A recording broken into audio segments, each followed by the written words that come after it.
from those who know. This is the TCP radio show.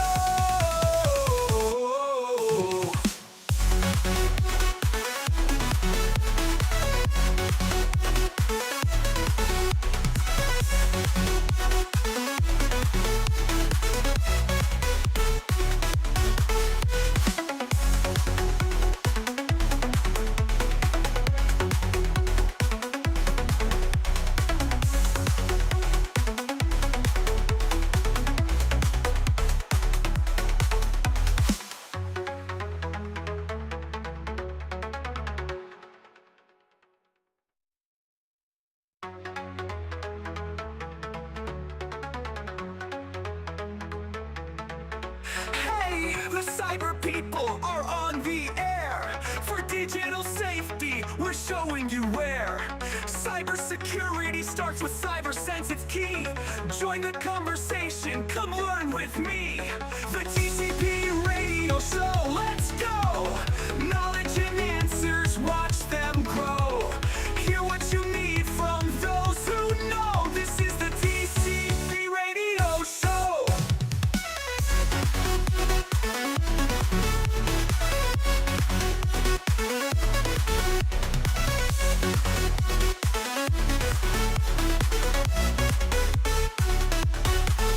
Hey, the cyber people are on the air. For digital safety, we're showing you where. Cybersecurity starts with cyber sense, it's key. Join the conversation, come learn with me. TCP radio show, let's go. Knowledge and answers, watch them grow. Hear what you need from those who know. This is the TCP radio show.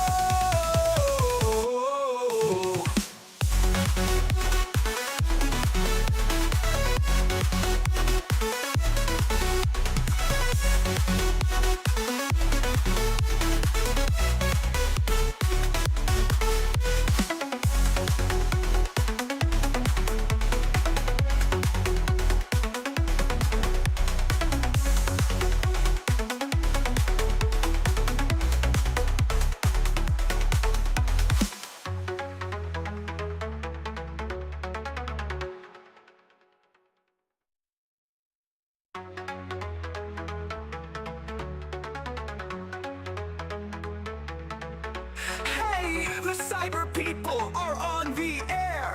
For digital safety, we're showing you where. Cybersecurity starts with cyber sense, it's key. Join the conversation, come learn with me. The TCP radio show, let's go. Knowledge and answers, watch them grow. Hear what you need from those who know. This is the TCP radio show.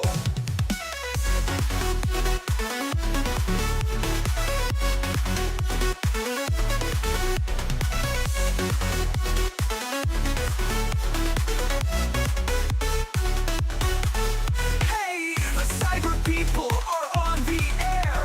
For digital safety, we're showing you where. Cybersecurity starts with cyber sense, it's key. Join the conversation, come learn with me. TCP radio show, let's go. Knowledge and answers, watch them grow. Hear what you need from those who know. This is the TCP radio show.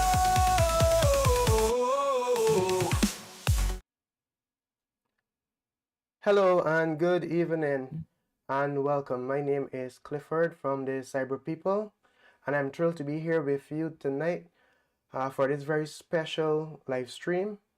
I should say welcome back to the second live stream in this series. Today we'll look at what makes up the Windows Forensics Examiner training from IACIS.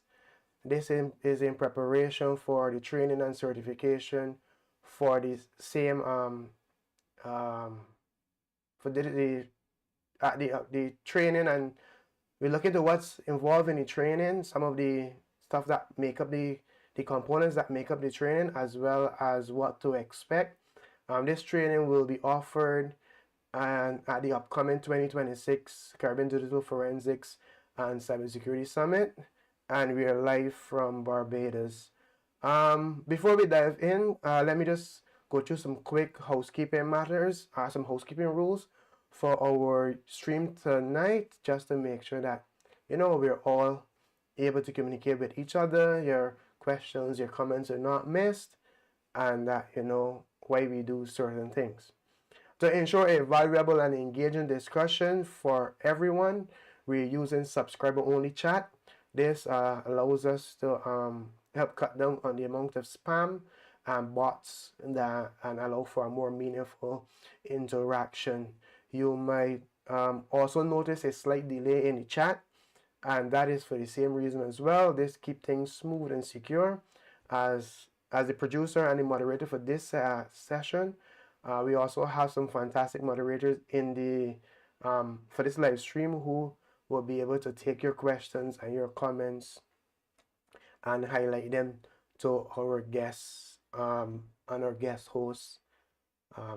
So please don't hesitate to get involved and to engage and to send your questions or drop your comments, anything you want to know about this particular course, this particular training, and if you want to ask any question from the previous live stream which we had that dealt with where we discussed another one of the training session. That was the that one was the cyber incident forensic response training session, and of course we have Neil with us, who is going to share with us everything we need to know. But just before I introduce Neil and bring him on to take over from me, I just want to tell you who the cyber people are. We are a startup right here on the island of Barbados, and our core focus is on the human element of cybersecurity. We believe that encouraging people with empowering people with knowledge is key to building a stronger defense against cyber threats. And that's why we specialize in providing comprehensive cybersecurity awareness training. Tonight we're promoting our vital course, which is from IACIS, and that is the Windows Forensics Examiner.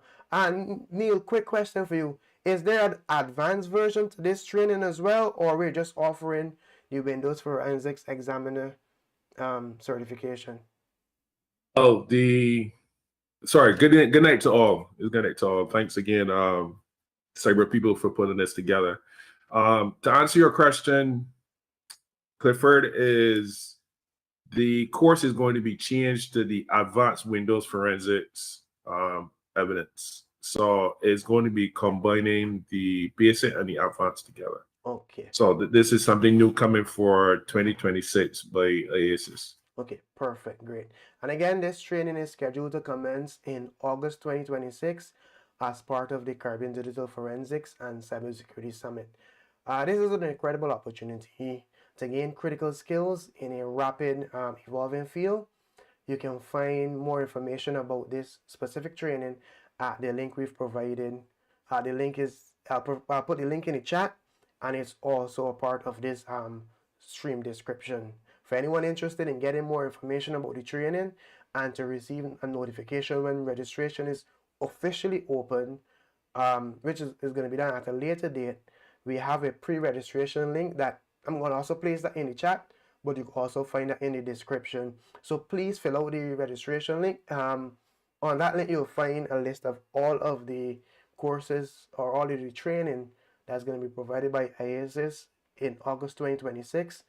And whichever one you're very much interested in and want to do, you can highlight that one, submit the form, and then as the official registration open up and as we get more information, we package it together and send it off to you.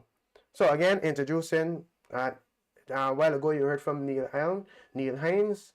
He'll unpack why this training is so important and to guide us through tonight's discussion. It's always an absolute delight to have a chat with Neil. He is very well versed and experienced. He is the CEO and senior consultant for digital technologies and services, and he's a true leader in the field and a good friend. And I'm going to probe him because he recently were part of a very interested. I was a seminar that we had here in Barbados.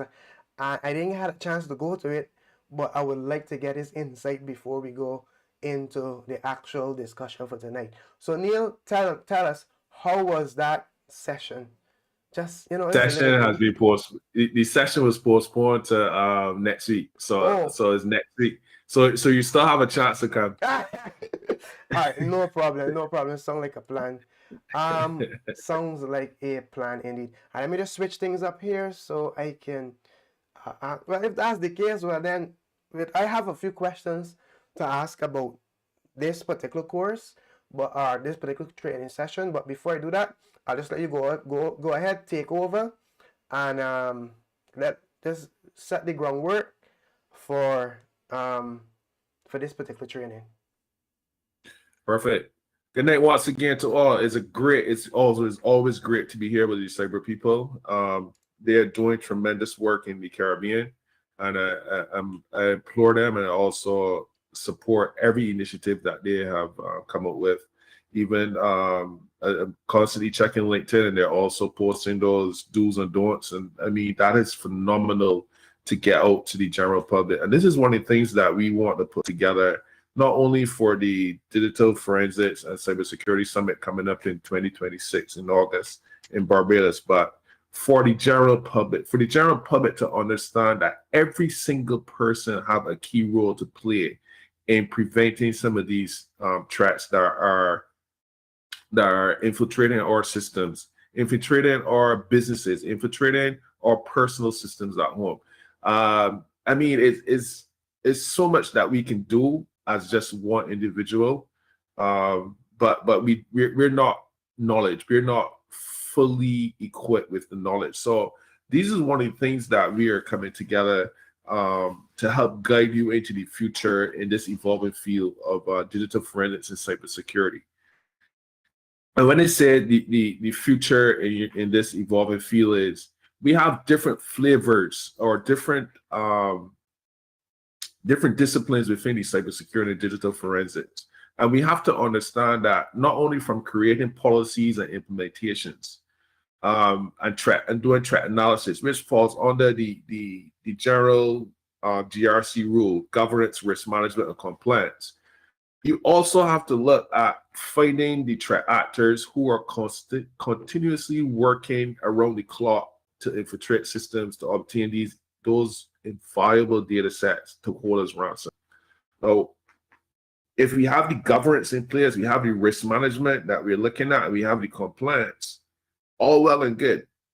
But there are other fields that require the expertise. And some of these fields that require the expertise is the digital forensics. It's understanding how to get that data. It's understanding how the computer systems store this data. You have to also remember it's ones and zeros. It's not when we type good morning, good evening, whatever the case may be, the computer's not seeing that. The computer is seeing that as ones and zeros. So we have to use the forensic method in understanding how to interpret those ones and zeros. And this is where IACIS comes into play. But before we get in and we delve right into the IACIS, we need to understand as well what IACIS is. Now, you can go online and you can look up IACIS. It is www.iacis.com. And what that stands for, let's see. Anybody can tell me? How about you, Clifford? You can tell me? Well, Clifford seems to just slide away a little bit. But the IACIS is an international accredited program that provides the certification in several of these forensic disciplines.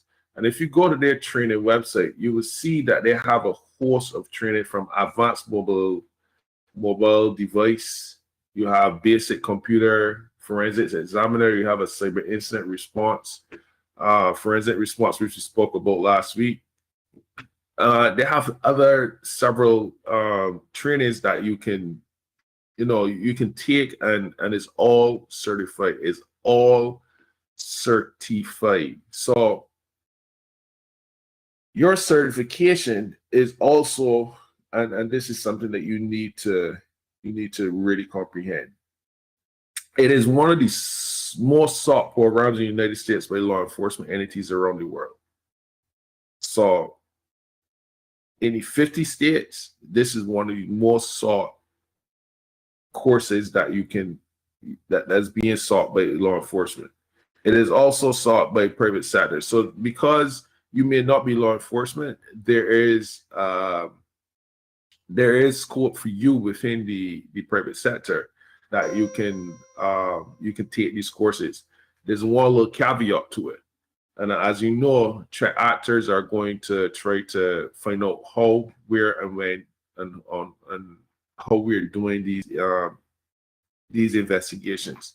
So the one caveat is that you need to undergo a background check, and that is just to verify who you are, and that you're not one of these threat actors who are trying to find out how the good boys, the good girls are conducting these investigations, how they're finding them, anything. But these certifications, these trainings, is so critical for the Caribbean. And when they say it's so critical for the Caribbean, it's this. And that IACIS is mostly their in-person courses is in the United States. Having them come to the region, having them travel from the US to the region is one of the most opportune times that you can not only travel from your Pacific country, but travel within the region, which is going to be a lot easier for you than to having, if you don't have a visa, having to go and get a visa and all that. It's so critical for the Caribbean because, as I said earlier, we have different flavors and we have different disciplines, and people may want to go in the GRC route, but other persons will want to go into the digital forensics route.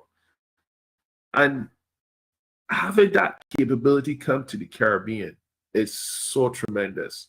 It is so, I cannot even describe it. It is so palatable for the region, and it's going to be a less cost on you. Yes, we still have to travel within the region, and sometimes we would say the travel cost in the region is more expensive than traveling to the US.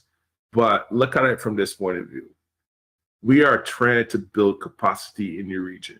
We're trying to build the momentum in the region that is going to be needed for the future. So we are being proactive. And that is one of the things that we tend not to do in the Caribbean, is be proactive. And this is one initiative that we want to be proactive on. Build that capacity so that when the need and the niche is needed, and it's going to be needed very, very soon. Because as you know, the region has been a target for cyber incidences. We are lacking, we are way behind, and this is one initiative that we can come forward and work in building that capacity so that we will be a step ahead eventually down the road. So, as I was saying, it is one of the most sought programs in the US by law enforcement as well as private sector. So don't feel because you're not law enforcement that you cannot attend the courses. You can attend these courses. And all we need to do is to submit your information to IACIS, and IACIS is going to do what they need to do in order to verify who you are, and you're admitted into the course. But know this, you're not just coming, pay money and coming to a course to receive the knowledge. You're also going to be receiving a laptop with all the software that you were using in the training.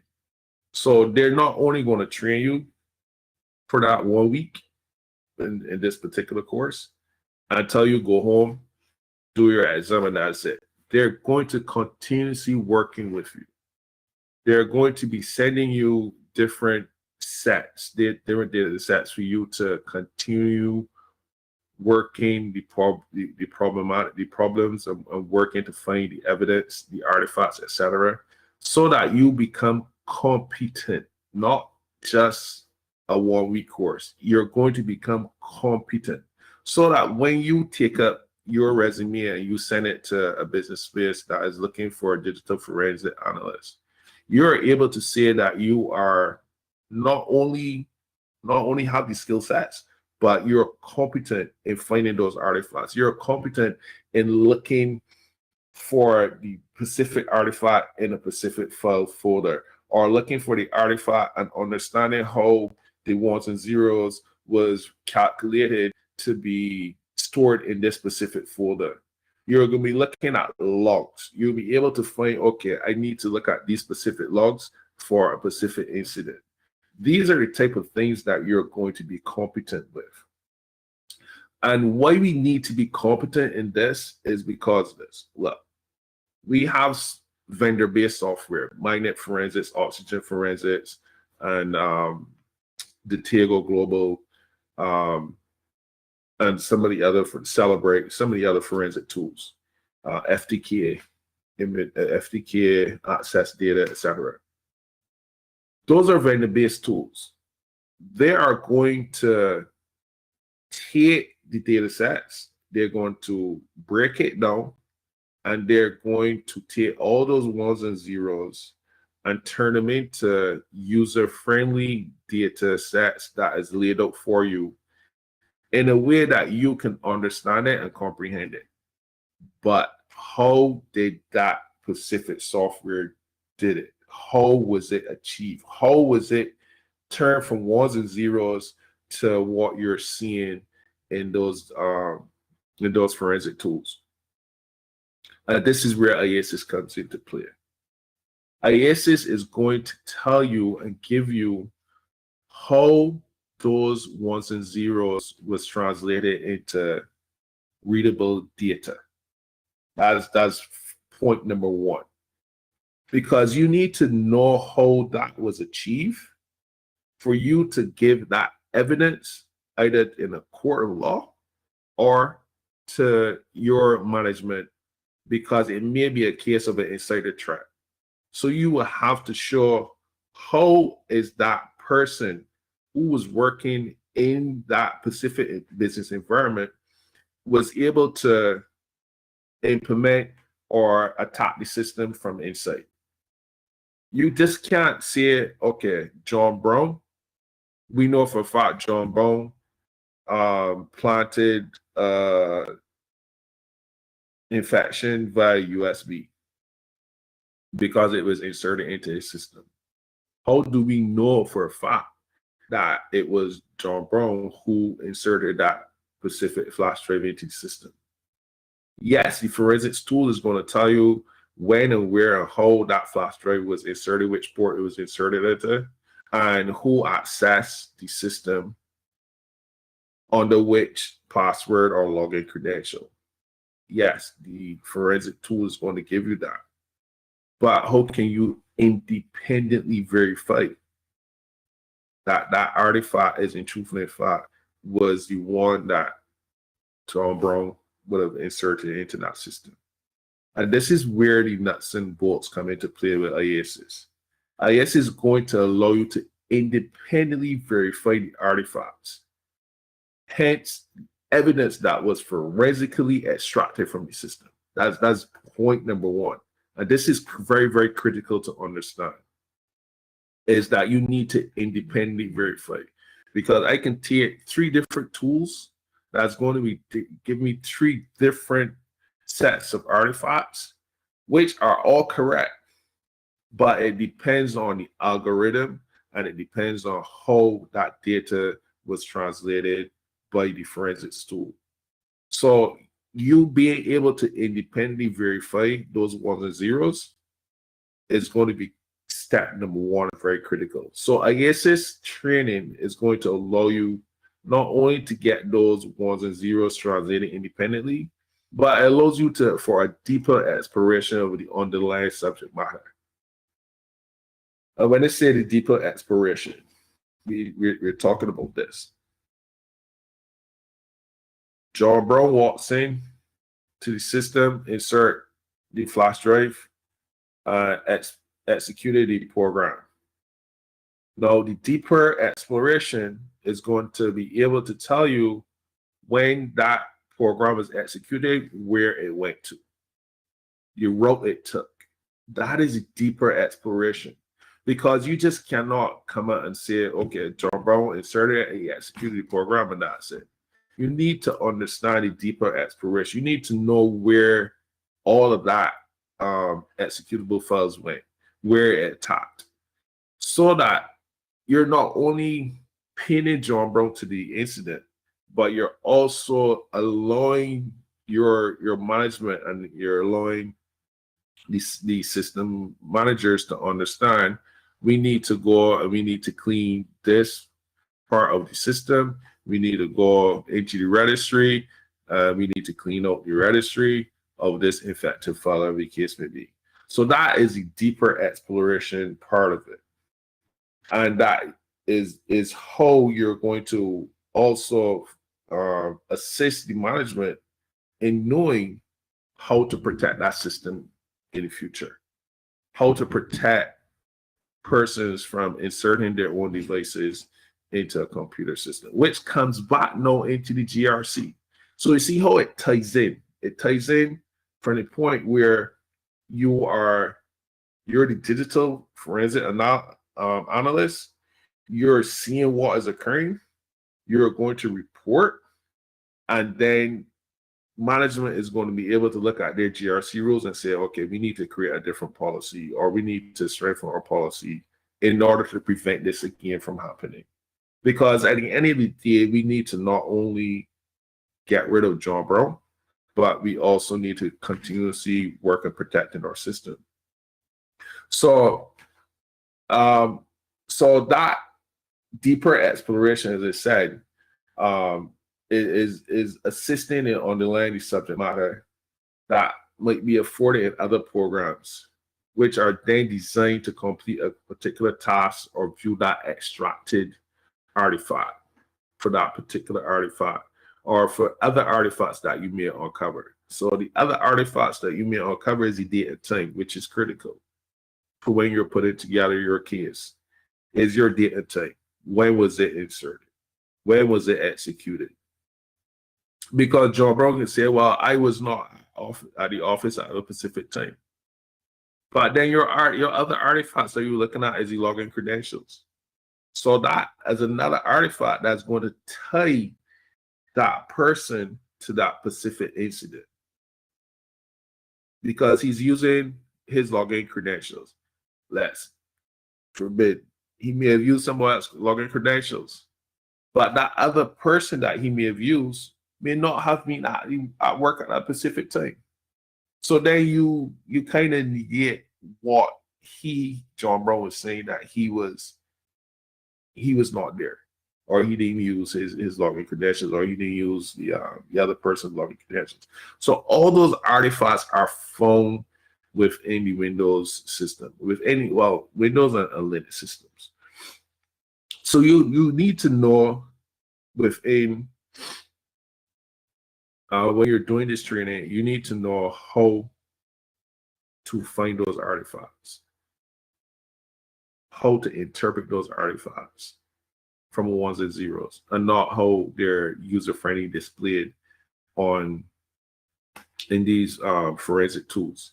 I mean, I'm not knocking the forensic tools. I love the forensic tools because it's much easier to use. But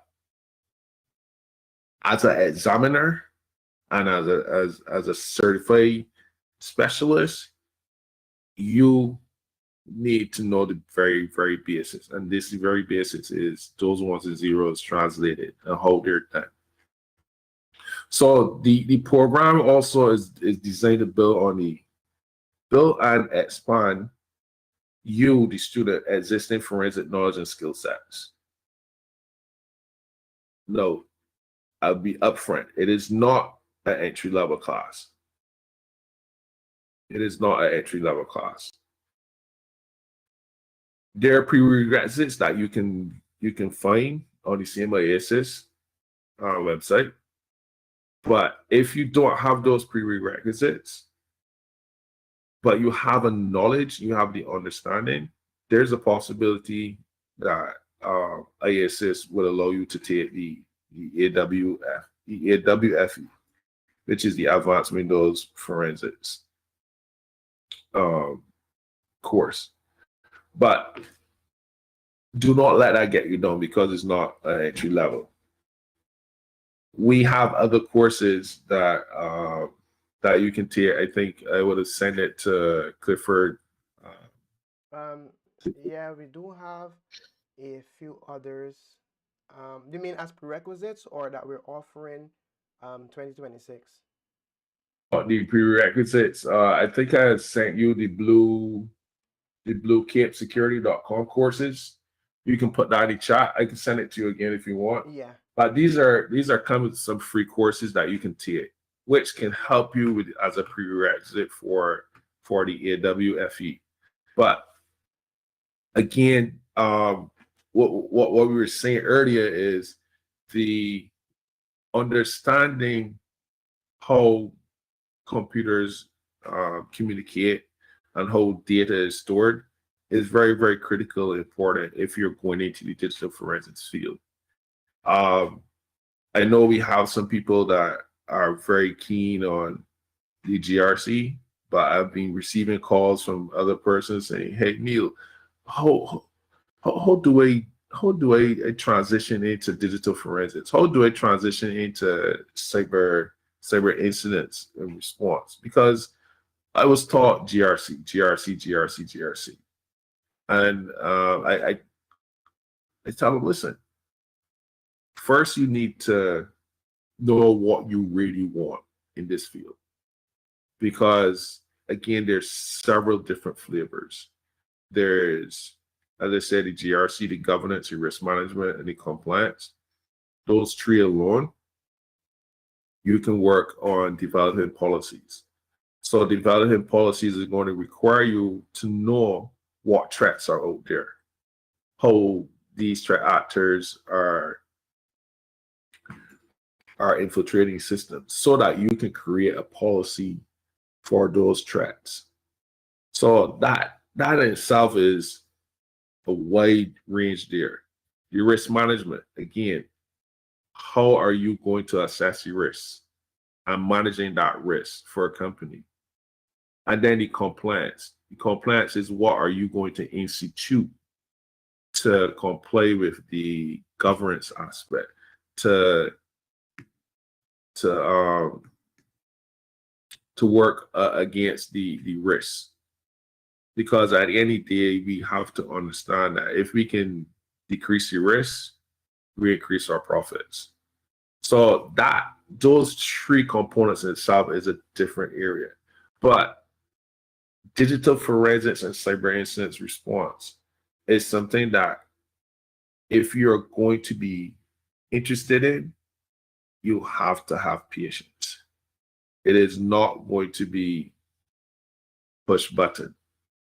Yes, the forensics tools is a push button, but for you to really understand the data, for you to really understand how X, Y, and Z is occurring in a system, you have to be very patient, because you're going to be going through troves and troves, terabytes and terabytes of data in order to find a specific artifact relating to your case.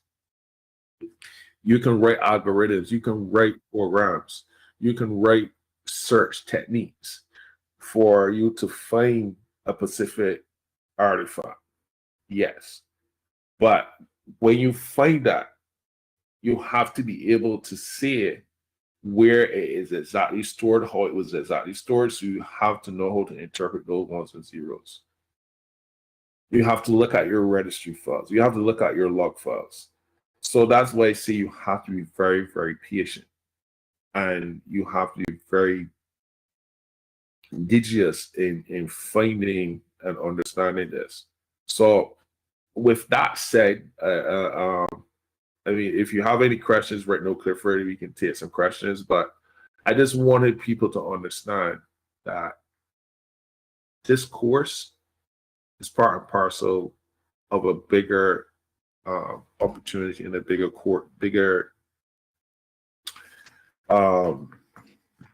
session, or not really session, but a bigger initiative that we are working on. I don't want to say too much about it, but we are working on another initiative that is going to be of a great assistance for capacity building for the Caribbean.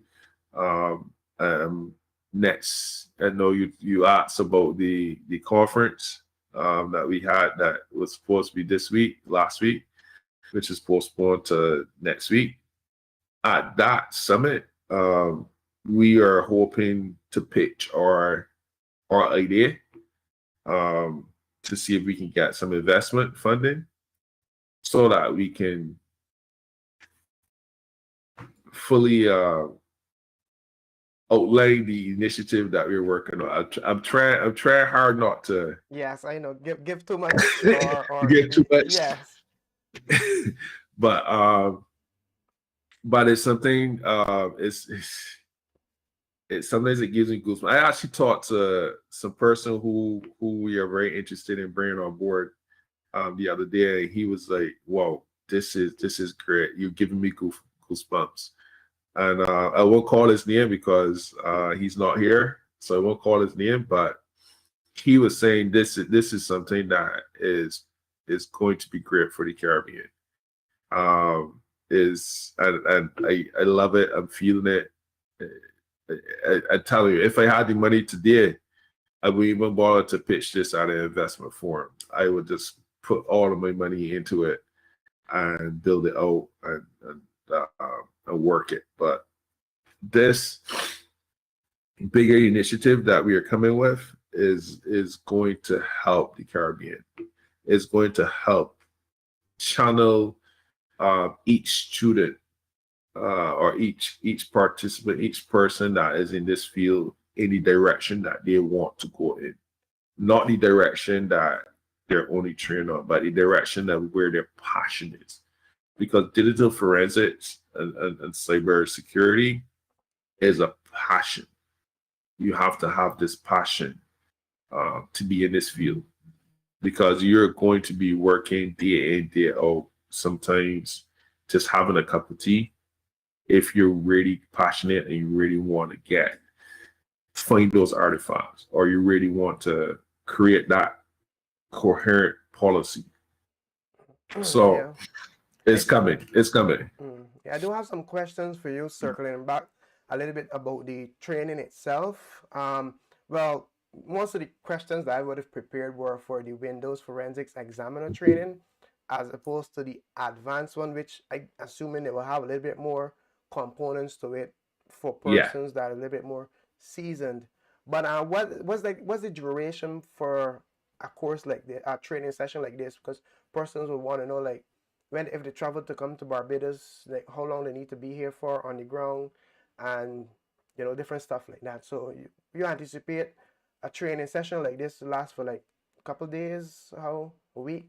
What's it like? So the IACIS Advanced Windows Forensic course is a 5-day course, is 36 hours, I think it is. So you're going to be in the classroom from morning till evening.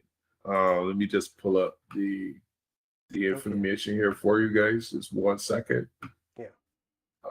While you find that information, I'll probably pop another question, because usually the type of folks that I interact with are more so persons who would have just got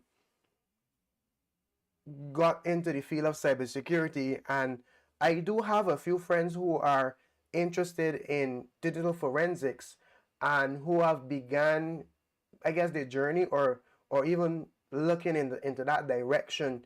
So I'm like trying to figure out, what do I tell them if they have interest in doing a course like this, seeing that it has prerequisites that I'm assuming some of these prerequisites can be met before August 2026, or maybe something along the line. Sorry.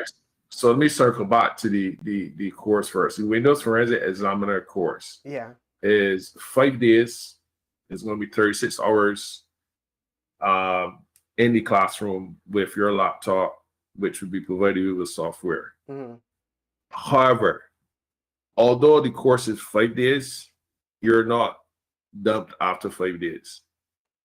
After the 5 days, you're going to be receiving continuously training through virtually. So you're going to be given data sets in order for you to be working on before you actually take that certification. Right. So although it's 5 days, 36 hours in the classroom, after the classroom, you have data sets and you have assignments that you're going to need to complete. And if you're having issues with some of the assignments, you have you'll be connected with one of the trainers Mm-hmm. for you to work through those problems with. Yeah. So that covers that question in terms of how many days you're going to be on the ground. So prior to that, so it's Monday to Friday is the training. So you travel any Sunday, training starts the Monday. We are working with we have not confirmed the hotels yet, but we are working with the hotel. There'll be snacks provided, coffee breaks in between, water breaks in between. But we're trying to limit the expense for persons for this course. So if we include a lunch, it is going to cost more money because you know how these hotels work. They work on bringing that income with food and that kind of stuff. But we are trying to work very hard with the hotel that we're looking at to come up with a cost-effective, probably meal plan if you're going to be staying at the hotel as well. So, and that's another thing is the group rates. We could, if we have a certain amount of persons staying at the hotel, we can get a group rate, etc. And that's one of the reasons to why we're requesting that pre-registration information, so we can gather as much information as possible to say, okay, we have these amount of persons that will be staying at the hotel. We can work on getting a group rate, which will help decrease the costs for the participant traveling in. In terms of the venue rate, we cannot dictate their rate. So we have to work with their rate and try to incorporate into the training costs as well for each student, because training is very, very important, but it's also very expensive. And but what you're coming away with is value, is more value than what you're paying in the end of the day. Yeah. And So I'm thinking the this other question. training is prior to before the actual summit. So if persons want, they could stay longer and attend the summit as well. Or this is during the So summit. what we're doing is that the Thursday and the Friday of the last week is the summit. So the Windows Forensic Examiner, the 2 1-week courses are going to be on the second week of August, of the 2 weeks in August, because the Windows, the cyber incident forensic response course is a 2-week course.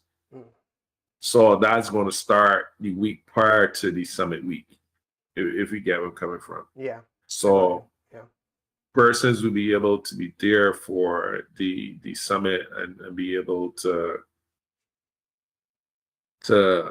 take in some of the information that's coming up from the summit, which will also be recorded, because we are working with the cyber people to do recordings this year, last year.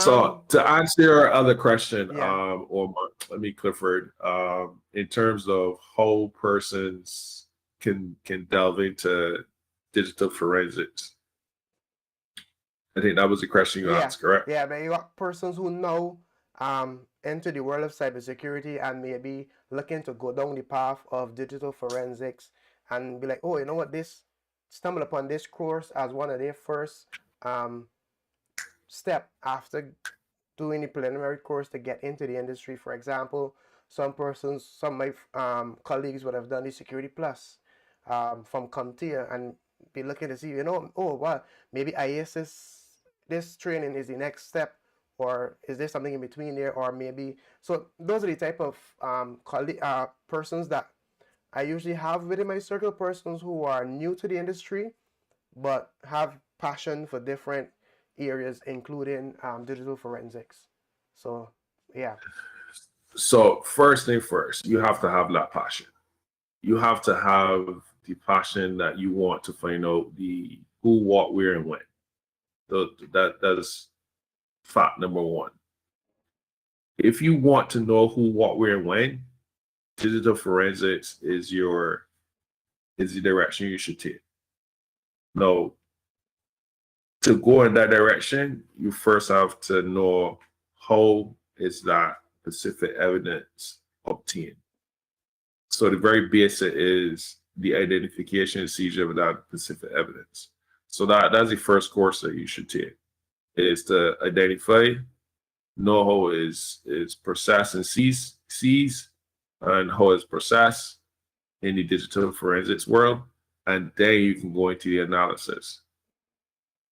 So once you've grasped that very basic step, you can then appreciate what you're going to be going into when you look at the digital forensics aspect.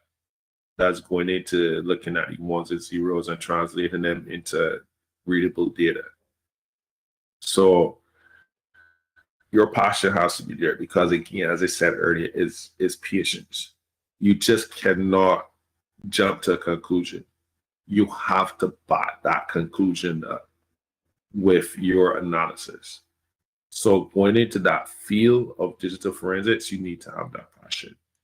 And then to go deeper into it, start taking some of those free courses, knowing how computers and how mobile devices communicate. So did you find the link, that blue kit security courses? Those are some free courses that you can take for you to get acquainted and for you to understand and for you to feel that flavor of digital forensics. And if you achieve that task, then take your IACIS certification, your course and certification, because that's going to add no value onto the free courses that you have taken.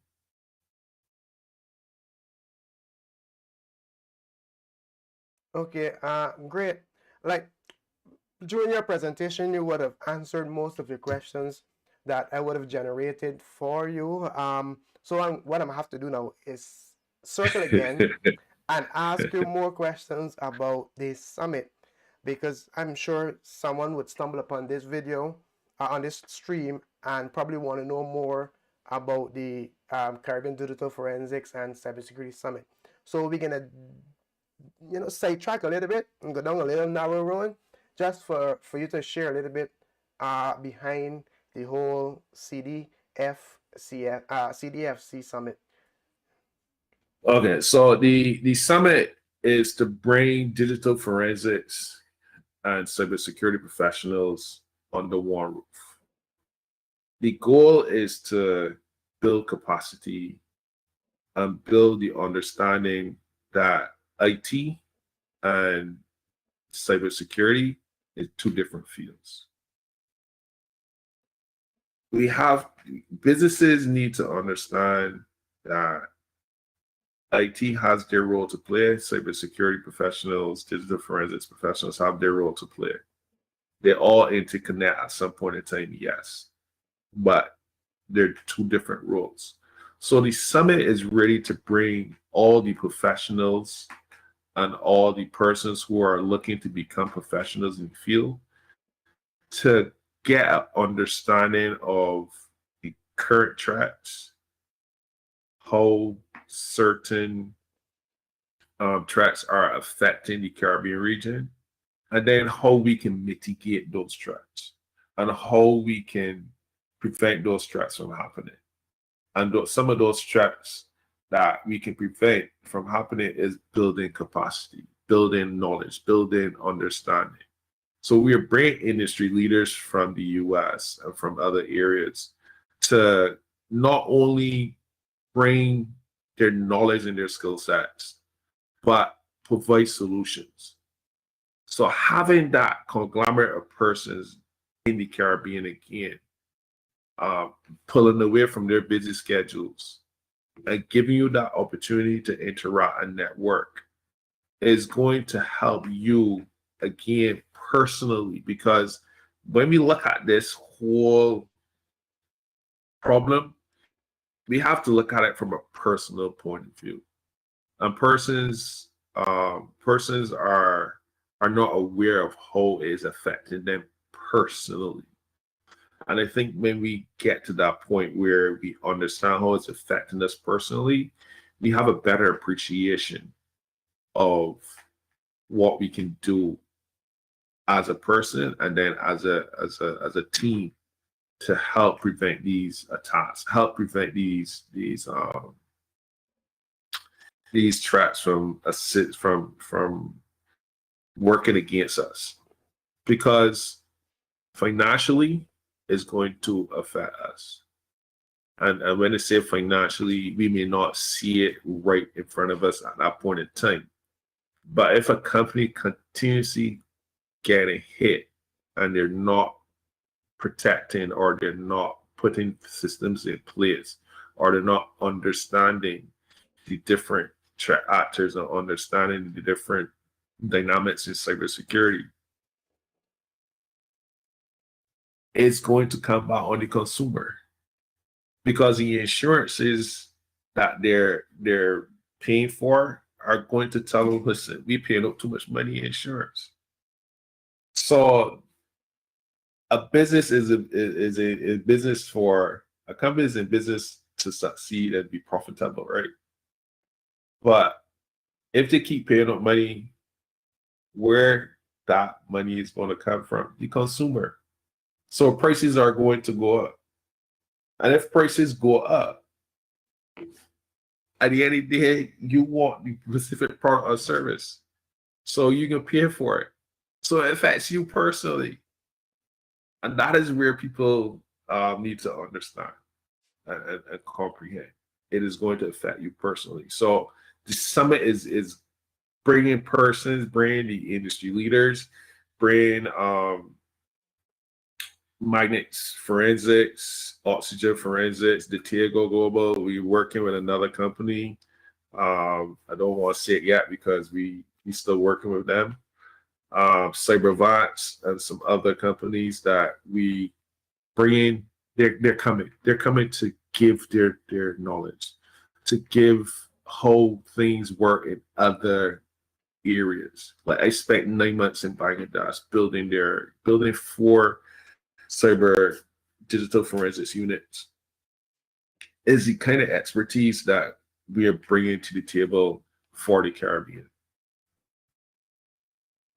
Yeah. So one of the, and with all of those awesome people and companies and technology, I think the Cyber People completes the whole summit by speaking and engaging with the human elements of cybersecurity, because cybersecurity, because that's where we want to be able to bridge that gap. We want to educate and bring awareness, and that is usually one of the, when statistically speaking, when you have checked in the past, most for in typical situation in aviation, where the plane crash here, there, and everywhere, usually when NTSB and everyone else finish their investigation, they speak more so, you know what? It is human error, pilot deviation, something like that. And in cybersecurity, from a forensics point of view, you'll be able to say, confirm what I'm saying here, where usually most of the case is because of I would say, human error. Someone clicking on a link that they're not supposed to. Someone that is not educated enough to be able to to differentiate on what to do or what not to do within the within the environment. And because of that, you kind of have I guess these downfalls or these pitfalls. So that's where cyber people um, fit within cybersecurity. Yes. Within the cybersecurity space. Yes. Yeah. That is correct. Yeah. So like we're gonna wrap up very shortly. Of course. Our next, this is a three-part. I would say this is a three-part series promoting the three courses. Of course, the cyber incident forensic response, which is that's a more holistic course, would you say, or you would say that is just like what differentiate that from, say, Windows Forensics Examiner or from the mobile digital forensics type of training? Because I know we went in depth with that one with our guests, Sean and Scott and the other gentleman who would have aided us well. So the Windows Forensics is, would you say it's parallel to that course, or is it more in depth, or is because like I said, cybersecurity is a vast, and there's so many different areas persons can be can go. So I'm trying to figure out here is, because I have persons that might say, I'm interested in all three of the training that we're offering, that digital technologies and services and the cybersecurity summit is offering. They're offering the cybersecurity incident forensic response, this particular one, which is the advanced forensics examiner, and then the next time you catch us live, we'll be talking about the mobile device forensics.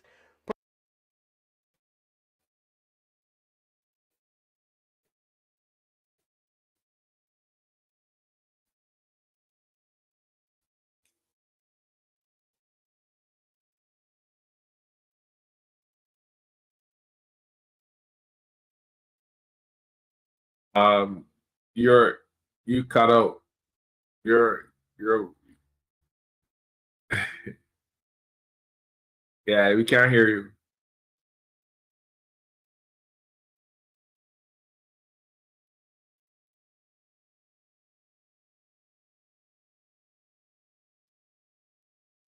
Yes, I can hear you now. So to differentiate between the cyber incident, so I mean, switch audio a little bit there, switch gear. So the question I was asking is, we're pertaining to like persons who might be interested in taking all three of the training. I mean, they'll be going on simultaneously, so that might kind of yes. not be possible. But like persons who take along those that mindset where they might want to be able to be like, you know what, I want to do all three because I want to be well rounded. What's your advice for persons thinking along those lines? First thing first, what we would welcome you taking all three courses is not recommending you take all three courses. Know where you want to go. So if you want to look at cyber incident response, we're meaning that you're mastering the cyber intrusion investigation. So you're looking at developing the forensic skills and looking in the corporate network of how you can analyze the logs, how you can find out where the intrusion occur, then you can do the cyber incident forensic response course. But if you are already in that environment and you're just looking for Windows forensics, like you're looking only to have a full skill sets on just Windows forensics in terms of looking for artifacts and understanding how the artifacts are derived by a forensics tool, then you can look at doing the advanced Windows forensics examiner course. For mobile is a different caveat altogether. Mobile more and more is associated with law enforcement in a sense. Well, corporate in the Caribbean has not really started to be given their staff the corporate devices. Going into mobile forensics for the corporate environment may not be palatable at this current time.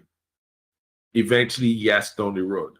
But the tool that I would, depending on if it's corporate or if it's law enforcement, is the cyber incident forensic response and the advanced Windows forensics examiner. For persons who are still trying to differentiate, okay, should they take the 2-week course or should they take the 1-week course with Windows forensics? It all depends on, again, where you want to go. I would do a little bit more research if I was that person and figuring out, okay, do I want to sit down and assault, or was I already trained in looking at analysis, but no, I need to be certified with cyber intrusions? Then yes, go do the CIFR course because you have already started to do threat analysis. So if you have the background in threat analysis, then you can go and do the 2-week CIFR course where you're going to be specifically looking at cyber intrusions, how to forensically examine those cyber intrusions. Okay, great. All right. So what I'm gonna do, we're gonna wrap it up here now, so that we could, you know, we can wrap this particular live now. Next time you join us, that should be, I don't want to give out the wrong date, but stay tuned and we'll be able to see when we go live. The next topic we're going to be looking at is the mobile digital forensics training. Mobile device forensics. Sorry, yes, mobile device forensics. Thank you.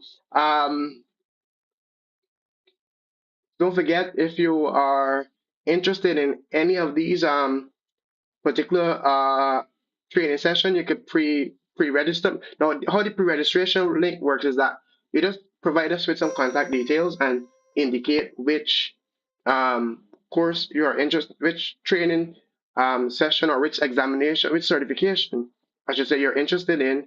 And once you highlight that, we'll be able to then provide the right set of information to you once registration is open up, and from there you could we could look into getting you more details, and then you determine if it's the right. You'll be able to plan and arrange for attending the training and the summit. We've been here for a while. I'm looking forward to having outside of these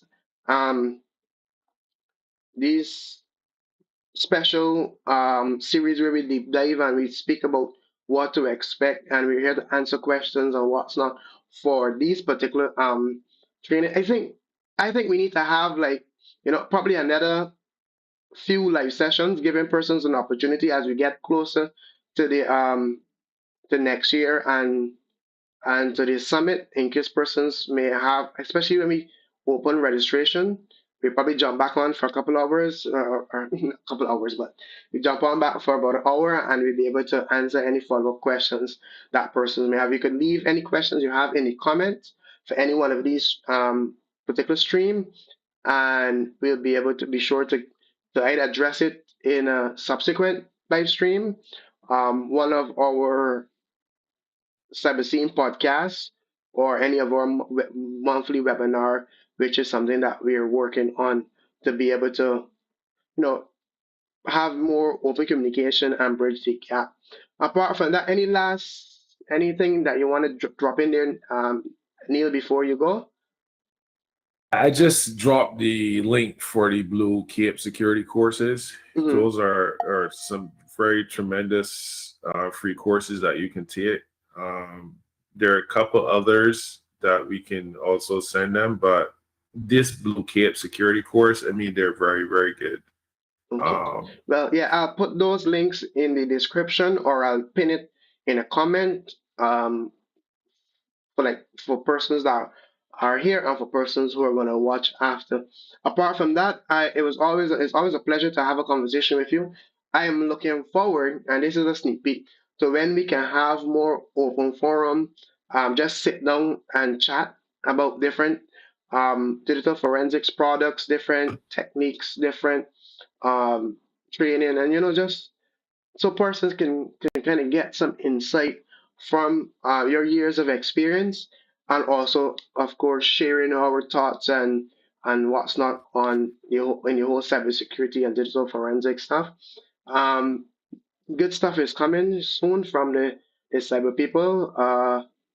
You can look forward to that. And until our next session, you can check our socials. I forgot to mention that in the at the beginning of this stream. We stream this particular session and these type of series across all of our platforms. We have the Cyber People YouTube channel, we have the Digital Technologies and Services YouTube channel, and of course we have the Digital Forensics and Cybersecurity YouTube page. We had a wonderful summit January, and most of a lot of information it were captured for that summit, and it's there on the Caribbean Digital Forensics and Technology YouTube page. You can always take a look. The guys from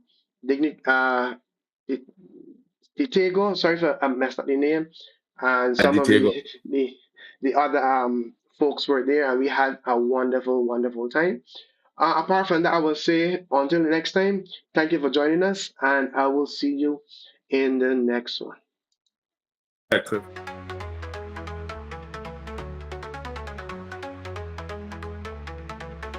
Hey, the cyber people are on the air. For digital safety, we're showing you where. Cybersecurity starts with cyber sense, it's key. Join the conversation, come learn with me. The TCP radio show, let's go.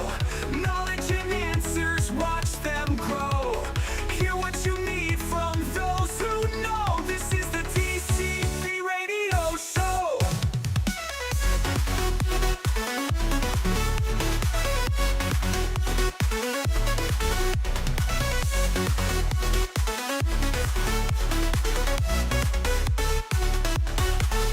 Hey, the cyber people are on the air. For digital safety, we're showing you where. Cybersecurity starts with cyber sense, it's key. Join the conversation, come learn with me. TCP radio show, let's go. Knowledge and answers, watch them grow. Hear what you need from those who know. This is the TCP radio show.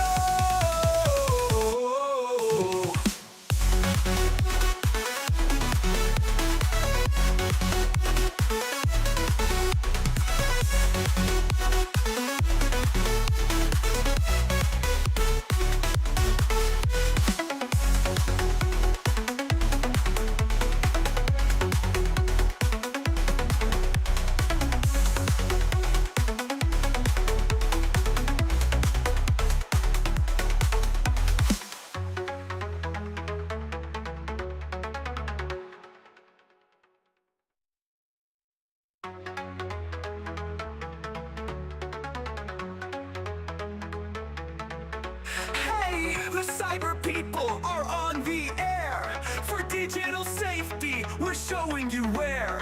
Cybersecurity starts with cyber sense, it's key. Join the conversation, come learn with me. The TCP radio show, let's go. Knowledge and answers, watch them grow. Hear what you need from those who know. This is the TCP radio show.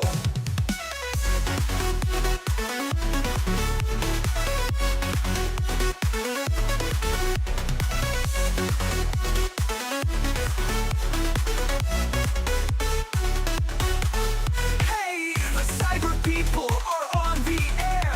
For digital safety, we're showing you where. Cybersecurity starts with learn with me. TCP Radio Show, let's go. Knowledge and answers, watch them grow. Hear what you need from those who know. This is the TCP Radio Show.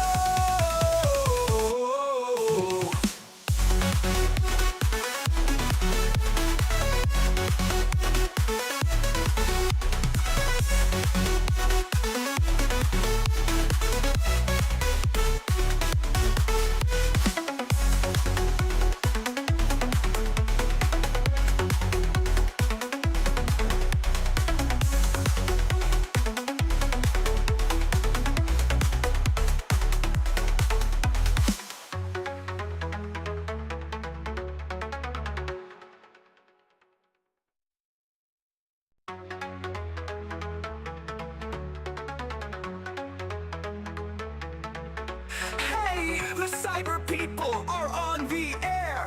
For digital safety, we're showing you where. Cybersecurity starts with cyber sense, it's key. Join the conversation, come learn with me. The